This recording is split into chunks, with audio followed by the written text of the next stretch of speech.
Iaris na maayo binili nga na ng susiso. Tanan nga bangko i-occupy kanang ayos pagka ilingon ani i-close ang bank. Kaya nakalay yung kuwan. Natulog yung sige.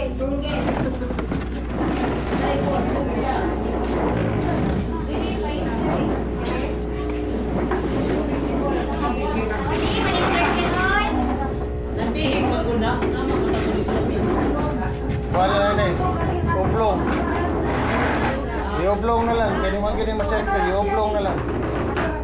Sikat man, makakait Okay, dito. Dire.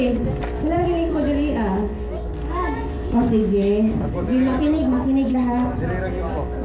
Sige. Okay, dahil may bisita tayo na taga Davao, syempre, Tagalog siya eh. Kailangan natin magpakisabayan. So ngayon, dahil first timer siyang nakipang New Year celebration sa atin.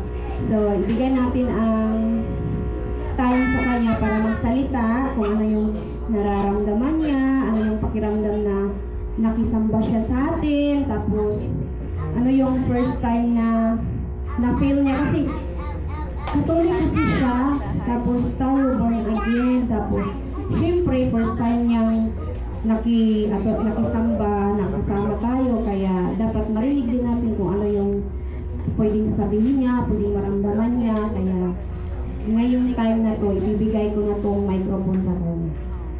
Okay.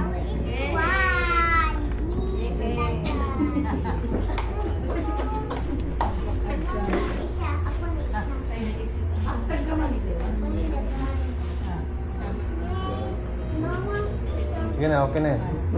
On na eh. Yun.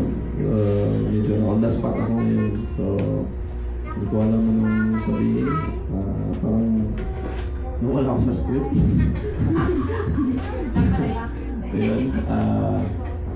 Basta, to cut it short, I'm very happy with my life right now. Although marami akong na-experience sa past na kung hindi ko rin na-experience yun, hindi rin ako maging katulad ako ngayon.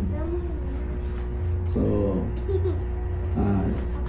lahat siguro lahat ng may purpose talaga. So, I'm very grateful and very thankful sa kung anong plano and purpose ni God sa akin.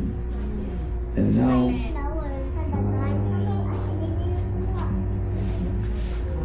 wala din ako sa script niya.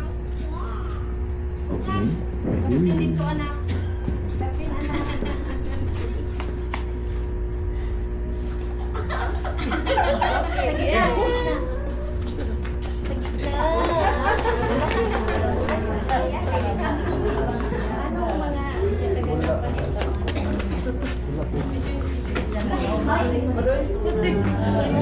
I know na konti lang yung time natin and pero to cut it short, I have enough time in my life to spend, to love you, make you happy, to take care of you, and to know you better.